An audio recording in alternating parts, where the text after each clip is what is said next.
Responsabilité, le podcast de Charlotte Michon.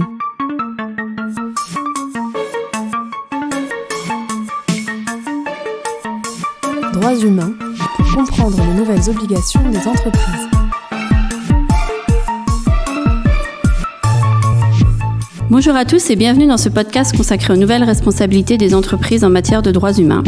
Je suis Charlotte Michon, je suis avocate et j'accompagne les entreprises dans la compréhension et la formalisation de leurs démarches et dans la conformité à leurs devoirs de vigilance. Nous allons parler aujourd'hui des questions de genre dans le devoir de vigilance. Alors pour parler de ce sujet du genre, j'ai le plaisir d'accueillir Maëlys Orellana, qui est chargée de campagne dignité au travail et régulation des multinationales de l'ONG ActionAid France Peuple Solidaire. ONG qui a publié donc un certain nombre de rapports sur la prise en compte des violences sexistes et sexuelles dans les plans de vigilance, enfin plutôt sur la non prise en compte de ce type d'enjeu et sur l'importance d'intégrer la dimension du genre dans les démarches. Et aussi, vous êtes à l'origine d'un des contentieux vigilance en responsabilité, donc contre l'entreprise Rocher, dont nous allons reparler. Alors Maëlys, bonjour. Bonjour. Merci beaucoup d'avoir accepté. Donc peut-être, est-ce que tu peux nous présenter d'abord votre ONG et vos moyens d'action auprès des entreprises ? Avec plaisir. Donc ActionAid France Peuple Solidaire a été fondée en 1983. On est une association de solidarité internationale, féministe et altermondialiste qui lutte pour la justice sociale et climatique. On est composé en France d'un réseau d'une trentaine de groupes locaux et soutenu par 180 000 personnes. Et on fait partie d'un réseau international ActionAid qui est présent dans 70 pays dans le monde. On a des priorités de travail, donc les droits des femmes au travail, la dignité au travail, la régulation des multinationales et la justice climatique. Et nos moyens d'action sont donc l'information. Donc on produit des enquêtes, on documente les conditions de travail, notamment dans les chaînes d'approvisionnement. Avec cette information, donc, on produit de l'expertise, de l'analyse, qui nous sert notamment à informer donc, les citoyens et citoyennes pour se mobiliser, mais aussi à interpeller les responsables politiques et les entreprises pour demander donc, des changements de pratiques. Et on soutient aussi directement des organisations de la société civile et notamment des organisations syndicales. Et donc, vous produisez des rapports et vous interpellez aussi les entreprises. Et donc, quelle est votre appréciation, vous, sur la prise en compte donc, de ces questions de genre dans les démarches de vigilance des entreprises et pourquoi cette question doit être identifiée de manière à part entière finalement ? Alors, évidemment que les femmes comme les hommes sont impactés par des potentielles violations de droits humains liées aux activités des entreprises. Cependant, nous, notre travail auprès des communautés affectées nous a montré, donc à travers le monde, que les femmes subissent des effets négatifs par rapport aux activités des entreprises de manière différente et disproportionnée par rapport aux hommes, qu'il s'agisse de leur droit à la terre, à la santé, à ne pas subir de violence ou à leur droit à un travail décent. Peut-être juste un exemple pour préciser, ce sont les femmes qui assurent en grande majorité les tâches domestiques non rémunérées, le soin des enfants ou des personnes malades, le potager, la collecte de bois de chauffage ou d'eau. Et quand on a une entreprise qui, par son activité, vient changer cet environnement, par exemple, le point d'accès à l'eau le plus proche est éloigné, enfin on ne peut plus aller au même endroit, on a un temps de trajet qui est rallongé, par exemple, ou quand on a de la pollution et donc des maladies qui augmentent dans l'environnement des communautés, c'est le travail donc de tâches domestiques non rémunérées portées par les femmes qui a impacté de manière disproportionnée. Ensuite, sur le travail précisément, donc on a un emploi sur 5 dans le monde qui est lié à une chaîne d'approvisionnement internationale selon l'OIT. On a près de 190 millions de femmes qui travaillent dans ces chaînes de valeur et dans certains secteurs, elles représentent 80% de la main-d'œuvre, comme par exemple dans l'habillement. Et donc pourquoi c'est particulièrement important de prendre en compte donc la perspective de genre dans les démarches de vigilance. Là, on a par exemple l'approche de la journée du 8 mars, la journée internationale pour les droits des femmes. On va avoir toute une communication sur le sujet. C'est devenu une date importante marketing pour les entreprises. Et il y en a un nombre croissant d'entre elles qui affichent leur engagement en faveur des droits des femmes. Mais quand on se penche sur ce qui se passe au bout de la chaîne d'approvisionnement, où on retrouve des femmes en position donc d'ouvrières notamment, on peut douter de l'efficacité de ces engagements. Et en ce qui concerne notamment donc, les violences sexistes et sexuelles, il n'y a aucun métier, aucun secteur d'activité qui n'est épargné. En France, c'est 1 femme sur 3 qui témoigne avoir déjà été harcelée ou agressée sexuellement sur son lieu de travail. Et dans certains secteurs de production comme la récolte ou la production de thé ou l'habillement, on a des taux de 80-90% de femmes qui ont été témoins ou victimes de ces violences. Donc c'est une problématique qui concerne les entreprises multinationales à tous les niveaux, dans leurs sièges et filiales dans les pays du Nord, mais aussi donc dans toutes les entités de leur chaîne d'approvisionnement, notamment donc dans les pays du Sud. Et ce qui est très important de souligner, c'est qu'il y a de nombreux facteurs professionnels qui sont susceptibles de favoriser ou d'aggraver ces violences, comme le recours à des contrats précaires, saisonniers ou temporaires, les horaires de travail atypiques ou irréguliers, et qui vont pouvoir, par exemple, rallonger des temps de trajet des femmes quand elles sortent de l'usine à des horaires en pleine nuit, où il n'y a plus de transport public, etc., qui va les mettre dans des situations, par exemple, de vulnérabilité. Un temps de travail excessif, une rémunération inférieure à un salaire vital ou des objectifs de production irréalistes. Tout ceci, c'est autant de facteurs de risque pour les femmes particulièrement. Donc une nécessité de prendre en compte de manière spécifique le groupe de travail femmes parce qu'ils sont plus vulnérables en termes d'exposition finalement à des risques, mais aussi de sévérité des impacts si les risques se produisent. Donc dans les cartographies des risques, ils doivent ressortir ce facteur de vulnérabilité. Tout à fait. En tout cas, c'est le sens qu'on donne, nous, à intégrer une perspective de genre dans les démarches de vigilance. C'est effectivement pouvoir reconnaître ces aspects, ces impacts spécifiques et pouvoir proposer des mesures qui soient justement adaptées pour à la fois les prévenir et les faire cesser lorsqu'il y a les risques réalisés. Et on avait en ce sens mené une enquête en 2021 sur 9 plans de vigilance d'entreprises de différents secteurs, agriculture, hôtellerie, textile et numérique, au regard précisément de cette question des violences sexistes et sexuelles.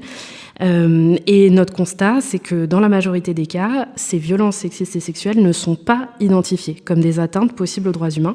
Donc c'est un risque qui n'est pas cartographié, ce qui est donc extrêmement problématique au regard de l'importance du phénomène et justement, comme je le disais, du fait que c'est présent partout. C'est présent partout, à la fois donc dans les environnements où la main-d'œuvre est majoritairement féminine, où on a une configuration assez classique avec des contremaîtres et toute une hiérarchie composée d'hommes. Et où les femmes ont des emplois moins rémunérés, plus précaires, etc. Mais c'est aussi présent dans des configurations où on peut avoir une répartition égale de la main-d'œuvre, et notamment dans certaines usines textiles au Bangladesh, on a dû recruter ces dernières années plus de main-d'œuvre et donc des hommes. On constate pas de diminution, au contraire, de la présence des violences. Et pareil, dans des contextes où elles sont minoritaires. Par exemple, dans des plantations agricoles de bananes en Équateur, on a 15% de la main-d'œuvre qui est féminine. Pour autant, les cas de violences sexistes et sexuelles sont extrêmement fréquents. D'accord, très clair. Donc les entreprises doivent regarder aussi bien dans le cas de leur activité générale, entre guillemets, et tu as bien rappelé que ça pouvait... les questions des violences sexistes arrivent partout et dans tous les métiers, mais aussi avec des enjeux sectoriels liés notamment aux chaînes d'approvisionnement et à la composition de la main-d'œuvre finalement et aux risques qui pèsent sur elles. Et alors donc vous êtes à l'origine d'un contentieux, je crois, avec l'association Sherpa, donc sur l'affaire Yves Rocher, donc sur le fondement du devoir de vigilance français. Est-ce que tu peux nous rappeler un peu les faits et vos demandes et vos attentes concernant cette affaire ? Oui, tout à fait. Donc nous, on soutient depuis 2018 déjà une partie donc des effectifs d'une usine qui est une filiale du groupe Yves Rocher en Turquie, dans le bassin industriel de Gebze, et où on a constaté des licenciements massifs en raison de l'affiliation, l'appartenance, la proximité à un syndicat.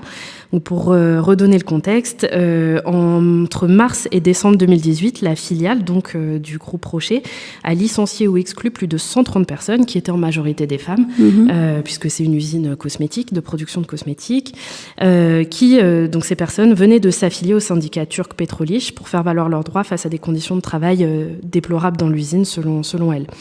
Pendant près d'1 an, suite à ces licenciements, les personnes qui donc avaient été privées d'emploi ont manifesté devant l'usine, dans les rues d'Istanbul, pour demander à la fois leur réintégration, mais aussi la reconnaissance du syndicat.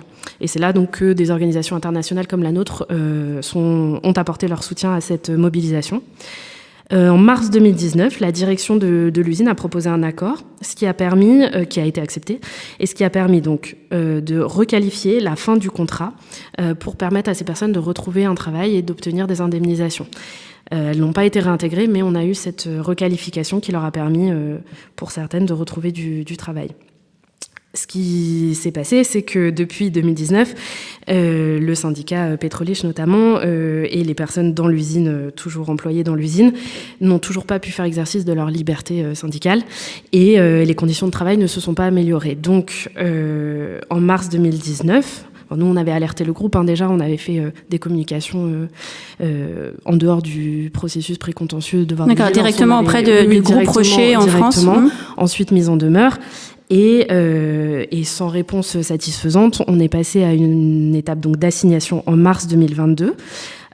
Donc assignation en justice portée par 34 personnes anciennes salariées, ActionAid France, Sherpa et le syndicat turc Petrolich, pour manquement aux obligations issues du devoir de vigilance de la loi de 2017 en matière de liberté syndicale et de droits fondamentaux des travailleurs et travailleuses dans la filiale du groupe Rocher en Turquie.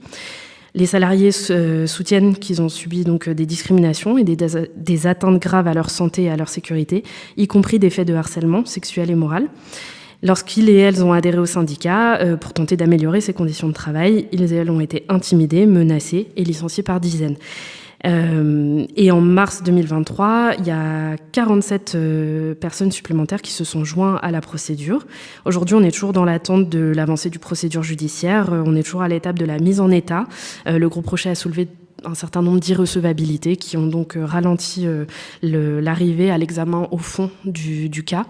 Et ce qui est très important de souligner pour nous, c'est que c'est une action donc en responsabilité. On demande évidemment de l'indemnisation du préjudice qui a été subi. Il y a des personnes aujourd'hui, il y a quelques mois, on était sur place à nouveau auprès des anciennes salariées et certaines n'ont toujours pas retrouvé de travail. Enfin, il y a toujours des situations qui sont très compliquées et des préjudices donc qu'on demande qui demandent à être réparés.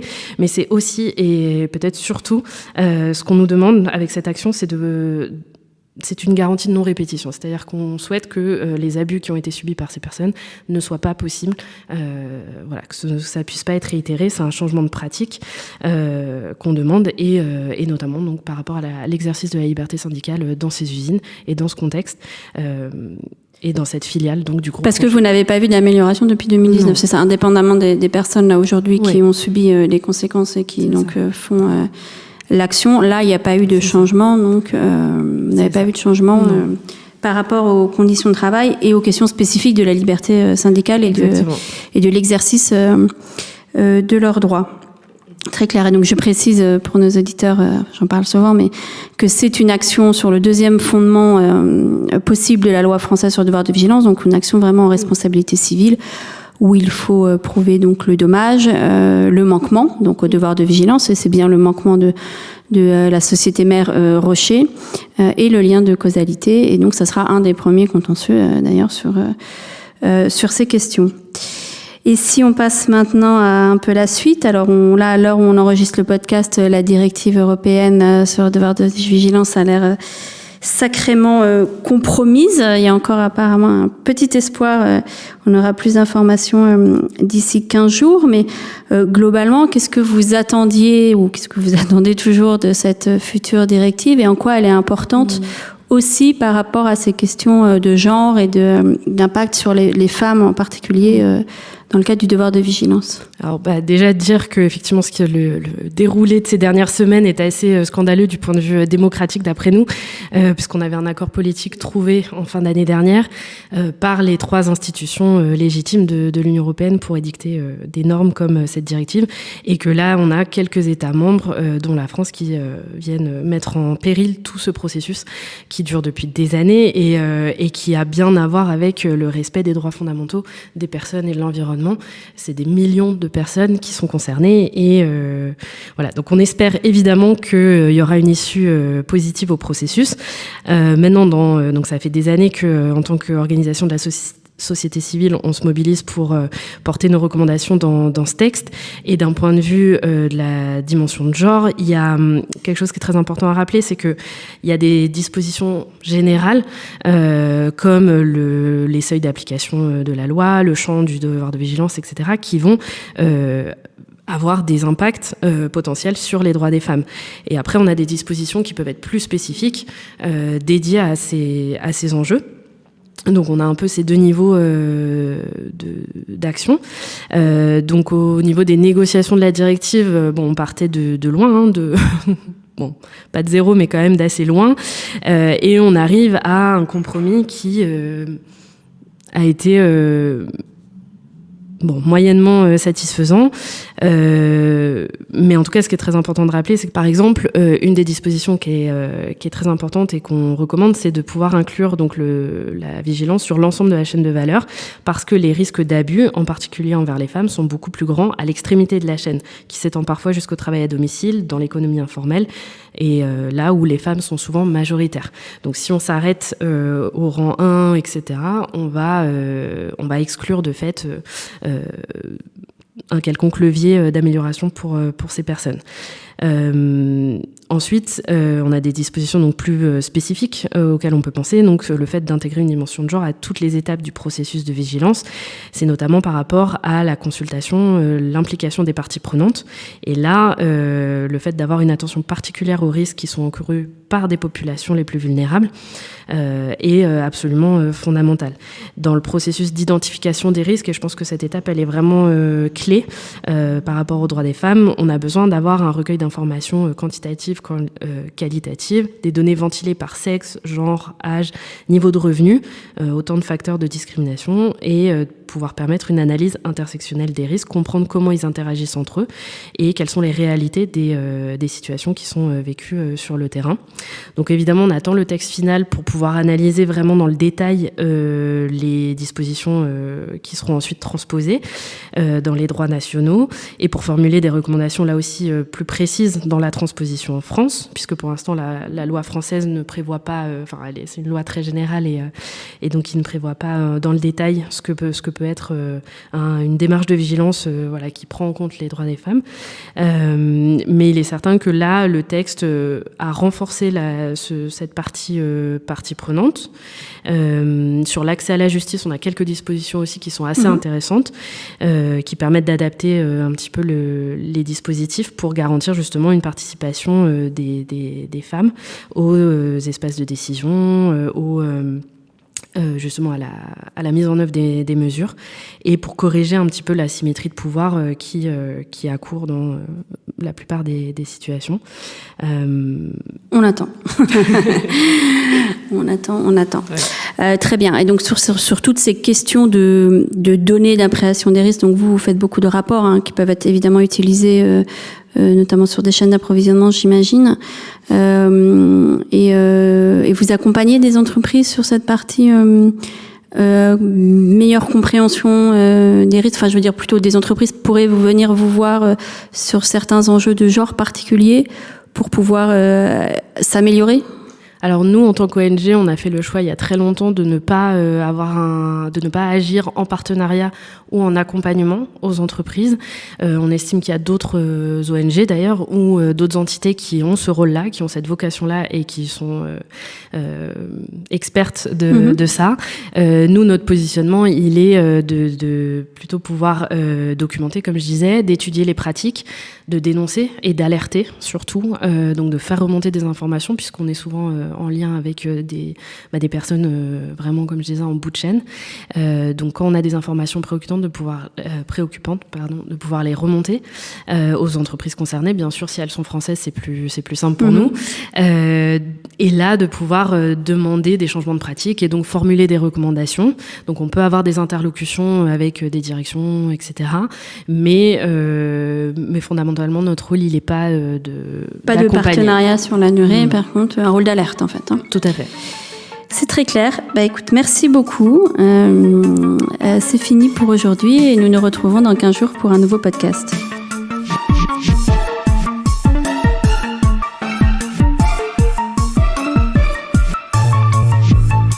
Ce podcast est proposé et présenté par Charlotte Michon. Vous pouvez la contacter sur LinkedIn pour plus d'informations. Produit par Amicus Radio. Réalisé par Marin Hirsinger.